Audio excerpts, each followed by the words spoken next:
esperar um bocadinho. Já começou. Tá bom. Então, aí você faz o que eu fiz. Vou abrir, vou ver como tá saindo o áudio. Ok. Vou abrir, vou ver como tá saindo o áudio. E daí o povo vai entrando, igual os famosos fazem. Vou abrir, vou ver como tá saindo.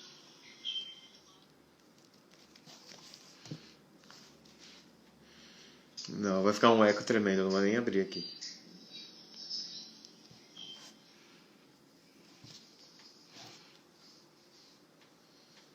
Vou agitar aqui o cabelinho, né?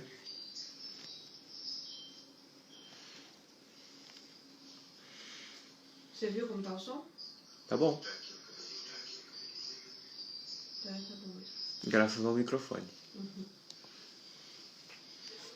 O microfone aí é Zib de fogo.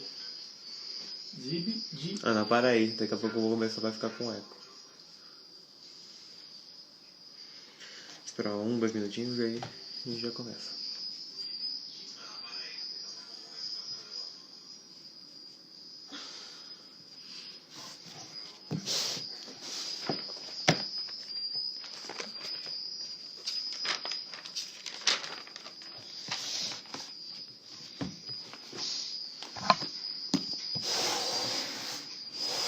Meu Deus, quanto livro eu vim escolher pra dar aula. Ok, bora lá, acho que já é um bom tempo. Bom dia. Bom domingo a todos. Nesse dia 31 de maio, a gente tira o som, por favor, Ana. É o da sua mãe, baixa aí. Perdão. Então, bom dia. Nesse dia 31 de maio, a gente veio aqui para dar a nossa aula de número 9 da nossa revista. A aula que tem por título Os Gibeonitas Enganam Josué. E antes de a gente começar a aula, eu gostaria de dar uma volta, recapitulando. E nós tivemos 8 aulas antes dessa. Na primeira aula nós vimos um pouco sobre a pós-morte de Moisés, né, os 40 dias de luto que o povo teve, e o povo saindo do deserto para começar a entrar na Terra Prometida. Depois nós vimos os espias que se infiltraram na terra de Jericó, e se encontraram com Rabi. Vimos a diferença entre esses 2 espias e os 12 enviados pelo povo no deserto. O povo parte de Sitim e o Eterno dá as especificações para carregar a Arca da Aliança, e o povo atravessa o Jordão. Bom, logo após a gente viu o Eterno, depois que o povo passou pelo Jordão, o Eterno ordenando para o povo tomar 12 pedras, cada pedra de um representante de cada tribo, para se recordar da travessia. O Eterno ordena que o povo se circuncide para comemorar a festa de Pêssar, a Páscoa, e o maná para de cair. Depois tem o cerco à conquista de Jericó, mantendo apenas Raabe. E na antepenúltima aula nós vimos o pecado de Acã. E por causa do pecado de Acã, a derrota do povo sobre o povo de Ai. E semana passada, na aula da Ana, nós vimos a estratégia necessária para derrotar Ai, a derrota do povo de Ai, o enforcamento do rei, e terminamos a aula com um preceito de construir um templo. Bom, a aula de hoje ela é centrada em Josué 9, porém a revista ela nos deu um texto do dia que eu acho muito justo nós lermos, que se encontra em Efésios 5, Efésios capítulo 5, do versículo 15 ao versículo 17, que diz, versículo 15, tenham cuidado com a maneira como vocês vivem, que não sejam insensatos, mas sejam sábios. Versículo 16, aproveitando ao máximo cada oportunidade, porque os dias são maus. E o último versículo 17, portanto, não sejam insensatos, mas procurem compreender qual a vontade de Deus. Amém? Bom, agora a gente vai começar a leitura exclusiva da aula, que se encontra em Josué 9. Primeiro eu gostaria de ler a síntese da nossa aula, que diz, precisamos estar vigilantes quanto àqueles que, com artifícios mentirosos, tentam nos fazer abandonar a nossa fé. Bom, agora vamos fazer uma leitura do texto bíblico. Ela vai de Josué 9, versículo 1 ao 6, o capítulo inteiro, mas em exclusivo essa, que é, e foi quando ouviram isso, todos os reis que estavam do lado ocidental do Jordão, nas montanhas, nos vales, em toda a costa do grande mar, em frente ao Líbano, o Hitita, o Amoreu, o Cananeu, o Ferizeu, o Heveu e o Jebuseu, que se juntaram para guerrear contra Josué e contra Israel de comum acordo. E os habitantes de Gibeon, ou Gibeão, acho que em português, ouviram o que Josué havia feito a Jericó e a Ai. Agiram também com astúcia e foram e fingiram-se de mensageiros, e tomaram sacos velhos sobre seus jumentos, e odres de vinho velho, e rachados e servidos. E nos seus pés, sapatos velhos e remendados, e roupa gasta sobre si. E todo o pão que traziam para o caminho estava seco e bolorento. E eles foram a Josué, ao acampamento em Gilgal, Gilgal, acho que em português, e disseram a eles, e os homens de Israel: viemos de uma terra distante, agora faz uma aliança conosco. A continuação da leitura se dá a partir do verso 16, que, encurtando um pouco, mas vai dizer: e foi ao fim de 3 dias, depois de fazerem uma aliança com eles, os hebreus fazerem uma aliança com os gibeonitas, que ouviram que eram seus vizinhos e que habitavam no meio deles. E os filhos de Israel avançaram e chegaram às suas terras, às suas cidades, no 3º dia. E suas cidades eram Gibeon, e Quefirá, e Berot, e Kiriat Yaraim. E os filhos de Israel não os feriram, porque os príncipes da consagração lhes haviam jurado pelo Eterno, Deus de Israel, e toda a consagração murmurou contra os príncipes. Então pronto, é uma leitura um pouco extensa, mas é muito... A gente vai ler pedaço por pedaço, mas o que acontece? O povo, depois que derrotou Ai, ele ficou... Os reis cananitas, eles se juntam para falar que o povo está poderoso, o povo ele conseguiu destruir Ai, e eles se juntam por quê? Eles se juntam porque eles, quando tem a derrota do povo para Ai, a primeira derrota, eles veem que existe uma fraqueza no povo. Então o que eles acreditam? Se nós nos unificarmos, nós vamos conseguir derrotar os hebreus. Porém, o povo de Gibeon, ele vai falar, ele não vai acreditar nisso, ele vai dizer que vão ser derrotados. Então o que eles fazem? Eles fazem uma manobra um pouco astuta, bem ardilosa. Que eles vão e fazem o quê? Eles se vestem com trapos velhos, com sapatos velhos, com roupas velhas, eles pegam pão embolorado e jarros de vinho rachados, e eles vão ao encontro do povo, e eles vão se dizer que são, eles vão dizer que são de cidades, de territórios distantes, e que eles conheceram o Deus de Israel, eles conheceram os feitos do povo hebreu, e por isso eles querem ser servos do povo hebreu, e eles, de uma maneira muito esperta, eles exaltam a Deus, eles exaltam ainda mais ao povo. E aí o Josué e os líderes ficam impressionados com isso, e eles fazem uma aliança com os gibeonitas, a aliança de eles serem servos do povo hebreu e de não destruir a cidade deles, o território deles. Porém, não sabiam que eram gibeonitas. 3 dias se passaram depois dessa aliança, e eles descobrem que o povo distante, na realidade, são os gibeonitas, são os vizinhos deles. Então, eles não poderiam fazer uma aliança com eles, tirando alguns casos e exceções, que nos é dado em Deuteronômio 10. E eles fazem essa aliança, e quando eles notam que é uma aliança, o povo se revolta, o povo está indo a caminho dessa cidade, e o povo ele planeja quebrar essa aliança, mas Josué e os líderes não permitem. E com isso, toda a congregação murmurou contra os príncipes. Amém? Bom, começando aqui a leitura parte por parte, aqui no capítulo 9, no versículo 1, que é: e foi quando ouviram isso todos os reis, que estavam do lado ocidental do Jordão. Então, o povo hebreu ficou famoso, digamos assim, depois que eles derrotam Ai, e os reis cananeus, eles vão se encontrar, eles vão se encontrar para que eles juntos vão contra o povo hebreu. E o interessante é essa última parte, que é os hititas, os amoreus, os cananitas, os ferezeus, os heveus e os jebuseus. Apenas 6 das 7 nações que o povo hebreu tinha que destruir fizeram essa aliança. Por quê? Os sábios dizem que o povo dos girgazeus, só para não falar nada errado, os Gergazeus, quando eles viram que o povo hebreu tinha chegado à terra, ele tinha entrado à terra, eles desistiram, digamos assim, da terra. Eles não queriam guerra, eles foram pacíficos. E eles voluntariamente saíram da terra. E assim não teve a necessidade de destruir esse sétimo povo. Então, os 7 povos, que agora se tornou apenas 6, só para deixar lá esse ponto.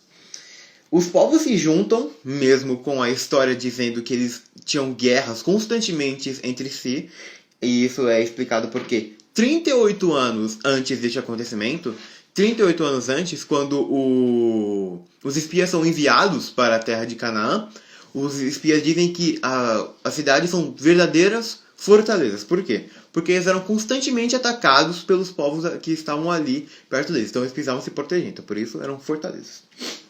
Bom, e os habitantes de Gibeon, ou Gibeão, ouviram o que Josué havia feito a Jericó e a Ai. É muito interessante, porque mesmo os gibeonitas, eles entram como povo heveu, e eles ouviram o que havia feito sobre Josué, e eles não se iludiram quanto a uma possibilidade de derrotar os hebreus.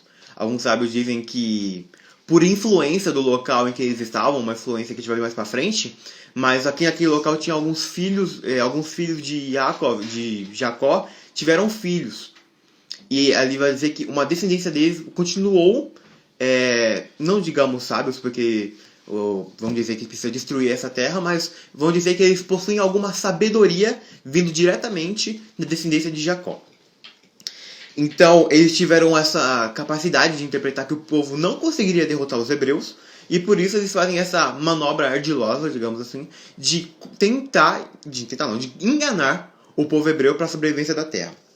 Para a sobrevivência na terra, desculpa. Ok? E uma coisa muito interessante que eu estava pesquisando e vi isso, é que rapidamente uma informação passa de um lado para outro. Por quê? Porque essa época aqui a informação é passada de pessoa para pessoa. Não tem como você mudar um WhatsApp, você enviar uma mensagem pelo Facebook, qualquer coisa assim, um SMS. Então uma pessoa precisa de um local para o outro para falar o que aconteceu. E rapidamente, assim que derrotam Ai, os reis cananeus já sabem que eles derrotaram Ai. E aí, sábios vão falar que um milagre, que é a primeira vitória que o povo hebreu tem sobre esses povos, é que Deus faz um milagre de que as coisas são feitas, as informações são passadas instantaneamente. Então há quem diga, isso é uma interpretação, que uma pessoa, um rei, uma pessoa importante da cidade, ficava sabendo que Ai tinha sido destruída logo que foi destruída. Ou seja, destruímos Ai, o rei já ficou sabendo. E há quem diga que que anjos cochichavam no ouvido dos reis sobre isso, e com isso os reis sabiam o que aconteceu. Essa é a primeira vitória que o povo já tinha sobre os cananeus, que é de quebrar um pouco a esperança do povo, dos habitantes da terra, porque eles já sabiam que uma cidade tinha sido destruída. Bom, aqui em Josué 9:4, e agiram também com astúcia e foram e fingiram ser mensageiros. Tomaram sacos velhos sobre seus jumentos e odres de vinho velhos e rachados. Bom, os gibeonitas, a primeira astúcia deles é que eles se vestem e eles fazem de tudo para que o povo vê seja o que eles dizem. E é o que acontece, porque a visão é o segundo sentido que mais engana o ser humano. O primeiro é a fala, e a gente vai falar daqui a pouco, mas esse ato deles de juntar o que você está vendo com o que você está falando foi um dos principais, se não o principal motivo de o povo israelita, o povo hebreu até então, eles conseguirem ser enganados. Bom, aqui, passando para o versículo 8 ao 10, que diz: E disseram a Josué: Somos teus servos. E disse-lhe Josué: Quem sois vós e de onde viestes? E eles disseram: Teus servos vieram de uma terra muito distante, por causa do nome do Eterno, teu Deus, porque ouvimos a sua fama e tudo quanto fez no Egito. E tudo quanto fez aos 2 reis dos amoreus, além do Jordão, a Sihon, rei de Esbom, e a Og, rei de Bashan, em Ashtaroth. Então, eles relatam os milagres antigos do povo. Eles vão dizer aqui do Egito, vão dizer do deserto, mas não vão falar de destruir, não vão falar de destruir de Jericó, não vão falar de destruir Ai. Por quê? Porque eles tinham que manipular a voz deles, a fala deles, para ser o máximo de convincente possível. E é isso que vamos falar, que o cuidado com a fala, o cuidado com o escutar, é o maior motivo para esse engano, para esse truque deles ter dado certo. A fala deles ou o ouvir nosso é o que faz levar o nosso engano. Interessante que agora a revista faz um ponto que ela vai dizer aqui justamente, só fazer uma leitura para não me perder. Os gibeonitas fizeram uma encenação a fim de seduzir o povo de Deus. O ponto 2 da nossa revista, a astúcia dos gibeonitas, as aparências enganam. Os gibeonitas fizeram uma encenação a fim de seduzir o povo de Deus. Eles se disfarçaram muito bem, a ponto de enganar um general experiente, como Josué. Os ardilosos gibeonitas utilizaram um excelente figurino, um linguajar humilde, pretensa piedade, a melhor safra dos seus vinhos em odres velhos e remendados e, além do pão mofado, todos os itens apetitosos e valorosos da sua gastronomia, pois está escrito: então aqueles homens israelitas tomaram da sua provisão e não pediram conselho à boca do Senhor. O inimigo de nossas almas também utiliza a mesma estratégia dos gibeonitas. Ok. A gente vai ver aqui que o maior ponto, digamos assim, positivo dos gibeonitas é eles terem usado a fala e a visão da pessoa, dos hebreus, como uma maneira de enganar. É um ponto, abre e aspas, positivo. Ok? Versículo 14. E os homens tomaram suas provisões e não pediram conselho ao Eterno. As palavras dos gibeonitas impressionaram os líderes do povo. E é interessante quando eles dizem os líderes do povo e não todo o povo, por quê? Porque há quem diga, é sempre assim, né? Sempre tem um ato e sempre tem aqueles que não concordam com o ato, que é, digamos assim, eu não sei a palavra, mas a questão contrária ao pensamento do povo. E, posteriormente, quando é dito que o povo se enganou, é dito o povo e não os líderes. Por quê? Porque muitas vezes a gente tem que notar que tudo o que acontece é o Eterno, tudo que acontece é o Eterno que permite. E os líderes de um povo são determinados pelo Eterno. Então, mesmo que aconteça de você não... Eu vou fazer uma ilusão agora, mesmo porque a gente não gosta muito de um determinado líder, nós devemos respeitar porque ele é o líder do povo, foi o Eterno que instituiu aquilo, e nós devemos respeitar. Não devemos ser abertos a tudo, mas devemos respeitar. E é por isso que dito, o povo se enganou, e não os líderes do povo se enganaram, mesmo tendo umas pessoas contrárias. Bom, Ok. Os gibeonitas impressionaram os líderes, principalmente porque eles vieram ao povo dizendo que eles vieram por admiração, digamos assim, ao Eterno. E não por medo do Eterno. Eles não vieram falando o Eterno vai castigar a gente se a gente não for servo, não. Eles vieram ao povo para dizer que admiravam ao Eterno e admiravam ao povo. Mesmo que constantemente eles elogiem o Eterno, ele também elogia o povo. Por quê? Porque além de demonstrar uma certa humildade, isso de elogiar ao Eterno, de reconhecer o poder divino, os elogios ao povo vieram para instigar o orgulho do povo, o ego do povo. E é isso que a revista faz uma analogia muito boa, que é, muitas vezes nós aceitamos comentários, aceitamos opiniões de pessoas que nós declaramos como humildes, e elas só estão usando de uma maneira ardilosa para conseguir se parecer por humilde e conseguir nos enganar. Ok? Os cananitas soltaram mais palavras de admiração ao próprio povo do que ao Eterno. Isso aí é um ponto positivo. É um ponto que a gente tem que ver, porque muitas vezes quando a pessoa se finge de humilde, ela sempre acaba passando um pouco da sua real intenção. E a gente tem que entender porque eles elogiam mais o povo do que o Eterno. Então, eles estão lá para impressionar mais o povo do que impressionar a Deus, do que se declarar como servos de Deus. Até por isso, eles se dizem, queremos ser servos do povo, não servos de Deus. Ok? Uma frase que a revista deu, e eu acho muito interessante de dizer, que é: o orgulho é o complemento da ignorância. Você tem na fonte aqui, Bernard Fontenelle. Então, é exatamente isso. Muitas vezes nós estamos achando que uma pessoa é humilde, que uma pessoa está apenas nos ajudando, quando ela está instigando o nosso orgulho, e muitas vezes quando a pessoa ela acaba orgulhosa, ela não acaba vendo o que está à frente dela.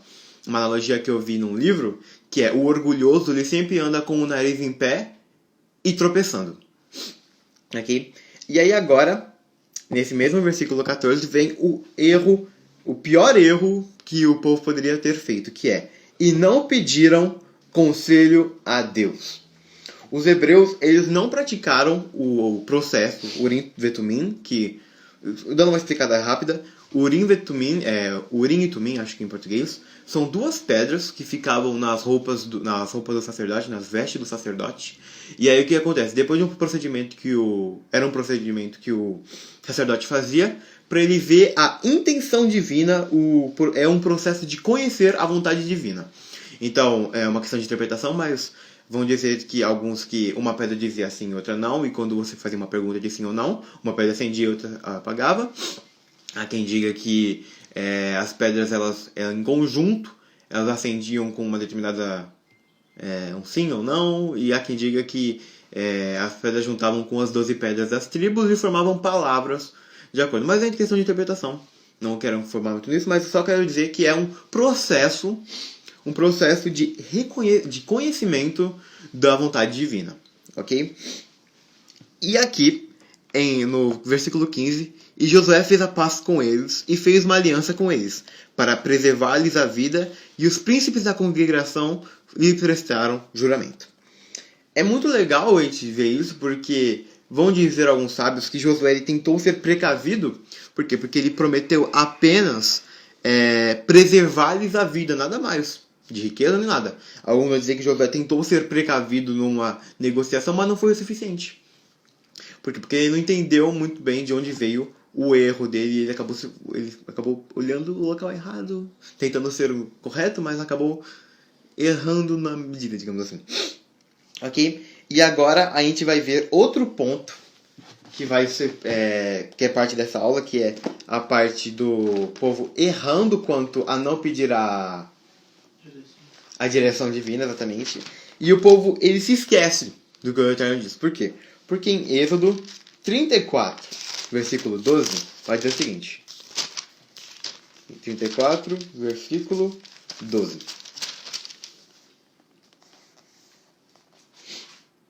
Acautele-se para não fazer acordo com aqueles que vivem na terra para a qual você está indo, pois eles se tornariam uma armadilha. Então, outro ponto para o povo ter errado, para o povo ter se equivocado quanto a esse povo, fechar aspas, distante, que são os gibeonitas, é que eles se esqueceram do que o Eterno tinha dito a eles em Êxodo, dito há vários anos, mas mesmo assim você tem que lembrar. Por quê? Porque, como dizem popularmente, a história está fadada a se repetir, e quem não se lembra da história, repete quem não se recorda de uma história, está afanado a repeti-la. Então a gente vai ver aqui que o Eterno de Êxodo, no começo da trajetória do povo para ir até a Terra Prometida, ele já vai dizer, quando você chegar lá, não faz aliança porque vai ser armadilha. O Eterno disse aqui perfeitamente, em Josué 9, uma armadilha. O povo foi enganado pelo fato de não ter se lembrado do que o Eterno disse há vários anos. E o esquecimento, assim como nos torna desumildes, nos torna... Qual é a palavra certa? Arrogante, mas faz você esquecer as boas coisas que o Eterno fez para você. Ser ingrato, lembrei a palavra. Ele também vai fazer com que você tropece, digamos assim, que você erre. Ok, agora no versículo 16. E foi ao fim de 3 dias, depois de fazerem aliança com eles, que ouviram que eram seus vizinhos e que habitavam com eles. A aliança foi feita tão rápida que 3 dias depois já descobriu a verdade. E há quem diga que essa aliança não foi feita em 3 dias, foi feita em menos disso. Então, foi feita a aliança, 3 dias depois já descobriram a verdade. Se tiveram esperado mais um pouco, não tinham caído nesse erro. Foi aí que nasceu aquele ditado que a mentira tem perna curta. Exatamente. E é esse o ponto que eu queria dizer. Caso quem não escutou, não sei se escutaram, mas meu pai disse que foi aí que inventaram, começou o ditado de a mentira tem perna curta. Mas é exatamente isso. A pressa, a rapidez, muitas vezes não nos permite pensar direito. E mesmo que nós tenhamos tempo, muitas vezes nós temos pressa e acabamos errando, nos equivocando por causa disso. Exatamente o que aconteceu. O povo aqui não tinha pressa. Teoricamente tinha tempo. O Eterno não deu um determinado tempo. Você tem 7 dias aí para conquistar tudo. Não. O povo tinha tempo, mas pela pressa, pela vontade de fazer uma aliança, eles acabaram errando. Então, um ponto que eu vou fazer aqui, que é a pressa, o mal olhado e o mal escutar ou o mal falar, vai ser o que nos vai levar ao erro. E como resolver isso? Dando tempo. Porque quando você dá tempo, você consegue ver se aquilo você consegue ouvir uma segunda vez, e quando você ouve uma segunda vez, você já começa, eu não tinha entendido isso na primeira vez, mas agora eu entendo. E você vê de novo, você vê por mais tempo, você começa a ver os detalhes. E com o tempo passando, você consegue ver que aquilo era um erro. Então se o povo tivesse esperado 3 dias, o povo não teria caído nesse erro. E agora, aquilo que eu tinha dito no começo da aula, é um ponto que eu vou fazer, que é muito interessante na verdade, que é, na história do povo hebreu, existe uma aliança marcada por um acontecimento que ocorreu na mesma região, e esse acontecimento ocorreu 3 dias depois da aliança ser feita, do pacto ser feito. Eu quero saber se alguém aí sabe, é um ponto bem interessante, porque você não vale, porque eu já falei com você ontem, mas é um ponto muito interessante porque vai fazer a gente entender um pouco desse povo gibeonita.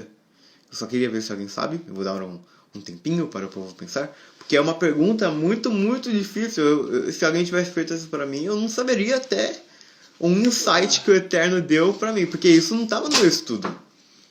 Eu estava ontem, vamos dizer, não, eu fui um pouco... Não falei isso. É melhor deixar em off. Então, assim, essa terra em que os gibeonitas estavam, a terra que eles ficavam, é exatamente a mesma terra, exatamente a mesma região de Siquém. E o que aconteceu em Siquém? Contando a história, para quem não sabe, mas Jacó e seus filhos, eles saíram de eu não vou me lembrar agora, mas posteriormente quando eu estiver lendo eu me recordo. Eles saem de uma terra e eles vão às proximidades de Siquém. E aí Jacó, ele tem uma filha, e essa filha é Diná. E Diná vai até Siquém. E aí... Só um momento. Só tô vendo. Aqui. Eles tinham voltado de Padara. E Jacó se estabeleceu nessas redondezas de Siquém. E aí Diná, filha de Jacó, foi até Siquém, essa cidade. E aí o príncipe da cidade, o Siquém, o mesmo nome, ele gosta de Diná e ele a estupra, ele a violenta. E o que acontece? Ele humilha Diná, e aí ele gosta de Diná e ele vai pedir para Jacó para se casar com Diná. E aí, depois de uma discussão, digamos assim, que os irmãos de Diná ficaram um tanto fulos, com certa razão. Ele envergonha a nossa irmã e agora quer se casar com ela. Mas aí chegam a um consenso que é o quê? O povo de Siquém, os homens de Siquém, para dizer mais fácil, eles precisam se circuncidar para que o príncipe de Siquém se case com Diná. E aí o príncipe acha justo. Ele fala que, quando ele vai dizer para o povo de Siquém, para os homens de Siquém, que eles precisam se circuncidar, ele vai falar que o povo de Siquém vai dar as mulheres para os filhos de Jacó e eles vão dar as mulheres para os povos de Siquém para ter uma mistura entre os siquenitas, não sei se é isso, e os filhos de Jacó. E acontece que no terceiro dia, depois que todos os homens se circuncidam, o terceiro dia é conhecido como o dia mais doloroso, porque é o dia em que o processo de cicatrização é mais... ele acontece mais vezes, e aí é o dia que mais dói o Brit Milá, a circuncisão, e nesse dia, Simeão e Levi, eles vão e matam todos os homens de Siquém. Eles escravizam as mulheres e as crianças de Siquém, e eles roubam... peraí, só me recordando. Eles saqueiam a cidade e os corpos. E os mortos. E aí o que acontece? em Gênesis 34:30, depois que Jacó fica sabendo disso, ele diz a seguinte frase: Então Jacó disse a Simeão e a Levi: Vocês me puseram em grandes apuros, atraindo sobre mim o ódio dos cananeus e de seus habitantes desta terra. Somos poucos e eles se juntarão suas forças e nos atacarão, a mim e a minha família. Então a gente vê aqui, em Gênesis 34, versículo 30, o Jacó falando exatamente o que acontece aqui no livro de Josué 9. E aí o que vamos falar? Que Jacó, ele tinha o dom da profecia, e ele conseguia saber do futuro. O Eterno permitia com que ele visse certos pontos do futuro. Tanto que a pedra em que ele dorme no deserto, quando ele sonha os anjos, aquela pedra é dita como a pedra fundamental da construção do Templo de Salomão. E aquela região também há quem diga que foi a região, eu não pesquisei isso direito, mas acredito nesse comentário que é a terra em que o tabernáculo foi construído por um tempo. E aí o que acontece? Simeão e Levi, eles fizeram isso e Jacó se entristece, porque dizem os sábios que a construção do templo foi atrasada por causa disso. E assim também dizem os sábios que esse erro aqui do povo, quando fizeram aliança com os gibeonitas, eles também atrasaram a construção do templo. E aí é um ponto de interpretação, mas eles vão dizer que se eles não tivessem feito isso, o povo não teria ficado 40 anos no deserto. O povo teria ido direto para a Terra Prometida e o templo seria construído antes. E aqui a gente vai ver um pouco do juízo divino para com o povo hebreu, que fez que os filhos de Jacó, os filhos de Jacó, são parte do povo hebreu, e eles fizeram esse acontecimento, esse feito em Siquém, e aqui exatamente na mesma região, com, digamos assim, os mesmos aspectos do que aconteceu o mesmo, só que agora com o povo hebreu. Um pouco de juízo divino, um pouco de caparal, não lembro como é a palavra em hebraico, expiação, em português, desculpa, um pouco de expiação divina com o povo hebreu e um pouco de misericórdia para com os gibeonitas. Ok? Agora, no versículo 17, a partir do 19, e os filhos de Israel avançaram e chegaram às suas cidades no terceiro dia, e suas cidades eram Gibeon, e Kefrá, e Berot, e Keriat e Araim. E os filhos de Israel não os feriram, porque os príncipes da congregação lhes haviam jurado pelo Eterno, Deus de Israel, e toda a congregação murmurou contra os príncipes. E disseram todos os príncipes a toda a congregação: Nós lhe juramos pelo Eterno, Deus de Israel, e agora não podemos tocá-los. O povo agora está extremamente aborrecido e perplexo, que foi enganado por este povo de Siquém, pelos gibeonitas. E aí eles estão numa sinuca de bico. Por quê? Ou eles destroem os gibeonitas e obedecem o que o Eterno tinha ordenado em Deuteronômio 7, de destruir todos os 7 povos, ou eles iam cometer profanação do nome divino, ou eles deixavam os gibeonitas passarem branco, digamos assim, e eles vão deixar os gibeonitas... Desculpa, eu me perdi um pouco. Eles vão obedecer o que o Eterno mandou e deixar os gibeonitas e quebrar a aliança deles, o juramento deles com os gibeonitas, ou eles vão deixar os gibeonitas passarem branco, digamos assim, e não vão obedecer o que o Eterno tinha dito em Deuteronômio 7. E aí, nessa situação, acontece que o Eterno ele já deu a resposta. Em Deuteronômio 20, logo no final da trajetória de Moisés, Deus vai dizer para Moisés o seguinte. Vou só ler aqui para não falar bobagem. Deuteronômio 20, do versículo 10 ao 12. Quando vocês avançarem para atacar uma cidade, envie-lhes uma proposta de paz. Se seus habitantes aceitarem e abrirem suas portas, serão seus escravos e sujeitarão a trabalhos forçados. Então pronto, exatamente o que acontece. Posteriormente, quando o Josué descobre que o povo de Gibeão é um povo que é o povo que vive naquelas redondezas, que são vizinhos deles, ele vai obrigar eles a serem, só pra falar aqui, rachadores de lenha e tiradores de água. Ou seja, lenhadores e tiradores de água, um trabalho bruto. E aí eles vão ter essa continuidade do que o Eterno tinha dito. E agora, uma discussão que tem é que por que os hebreus não quebraram a aliança, já que a aliança é baseada em uma mentira.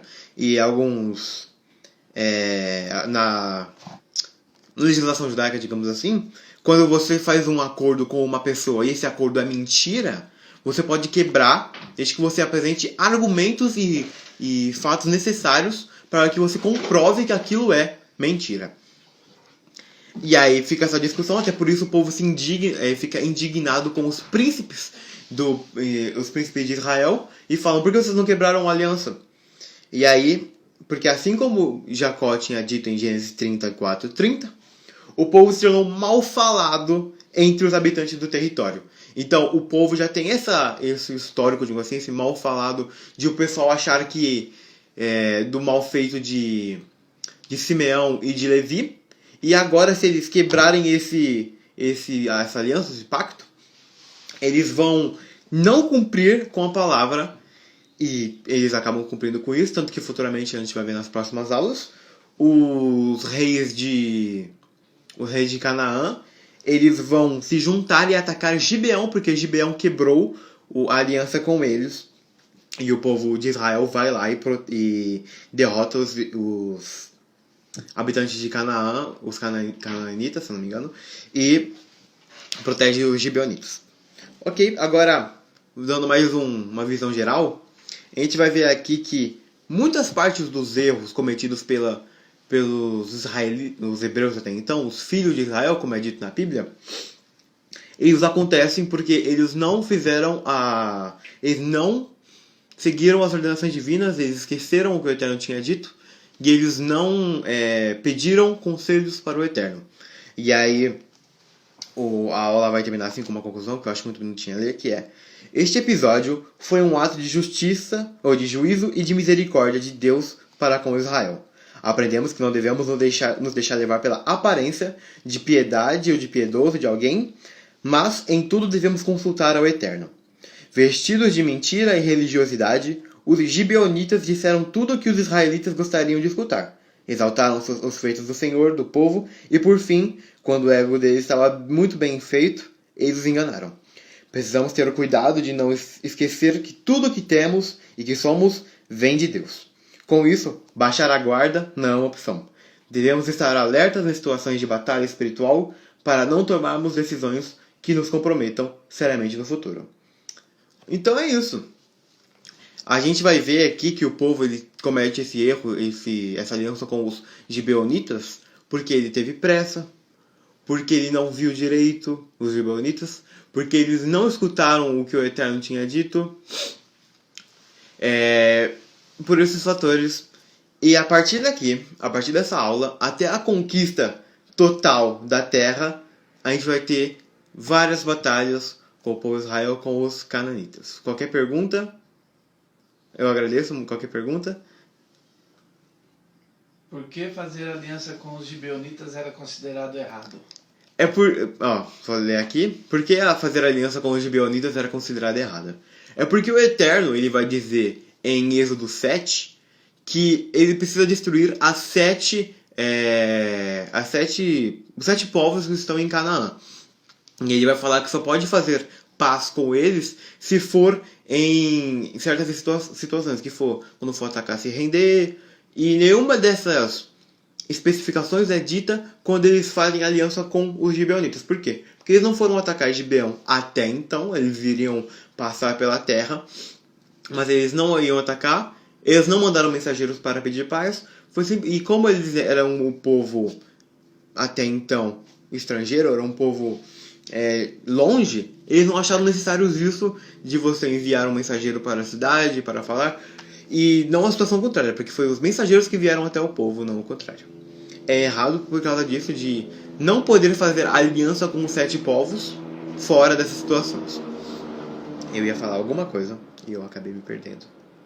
Pera aí, deixa eu dar aquele mexicado. Mas qualquer pergunta pode enviar. Vou estar respondendo todas que aparecerem. Só um momento. Para eu não me perder de novo.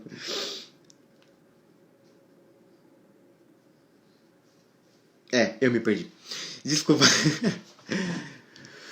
Qual a punição do povo de Gibeão por essa artimanha? Olha. 9:23. Além de eles serem servos do povo de Israel, que não é uma punição, isso estava estabelecido, quando você propõe uma aliança de paz, era a obrigação dos que não foram destruídos serem servos de quem não os destruiu, mas eles também serão amaldiçoados, eles serão malditos, que é como é dito em Josué 9:23. E agora sereis malditos, e dentre vós não deixará de haver servos, nem rachadores de lenha, nem tiradores de água para a casa do meu Deus. Era essa a pergunta? Mais uma pergunta? Esse fato aí de Josué dizer que eles seriam escravos, rachadores de lenha e pegadores de água, tiradores de água para a casa do meu Deus, era um ato de benevolência para eles poderem conhecer o Eterno. Essa é uma situação de juízo e de misericórdia. Por que juízo? Juízo para com os hebreus, porque eles cometeram um erro e eles tiveram um certo juízo, eles tiveram, falando da interpretação, o templo foi construído depois do planejado por causa disso, e misericórdia para com os gibeonitas, por quê? Porque eles não foram destruídos e porque eles puderam conhecer ao Eterno, eles puderam ser servos do Senhor. Eu já dei uma aula aqui eu dei na igreja, mas é que quando alguém é determinado servo de Deus, tem muito mais responsabilidade do que quando alguém é determinado servo de Felipe, por exemplo. Isso aqui acontece. Quando uma pessoa é serva de Felipe, digamos que tivesse um escravo, toda a espiritualidade daquela pessoa está ligada a mim. Aquela pessoa não tem ligação alguma com o espiritual. Então o que acontece? Mesmo que você seja uma pessoa, digamos assim, ruim, uma pessoa não injusta, é uma palavra mais fácil, esse injusto cai sobre mim, porque você é o meu servo. Você não tem, digamos assim, vontade própria. Você é o meu servo, você me obedece. Então quem ordenou você ser injusto sou eu. Cabe sobre mim o papel de injusto. O papel de injusto. Mais alguma pergunta? Eu não. Mais alguma pergunta? Acredito que não. Então, muito obrigado, gente, por assistir. Tenha um ótimo domingo. A semana que vem a aula é com o Rafa, se eu não me engano. Eu vou fazer um pedido aqui para todos que estão assistindo. Quem conseguir ler os versículos que nos é dado pela revista diariamente é muito bom. Por quê? Porque tem diversos versículos que são extremamente iluminados e que só acrescentam a nossa aula. Então, Deus abençoe, tudo de bom, um bom domingo, uma boa semana.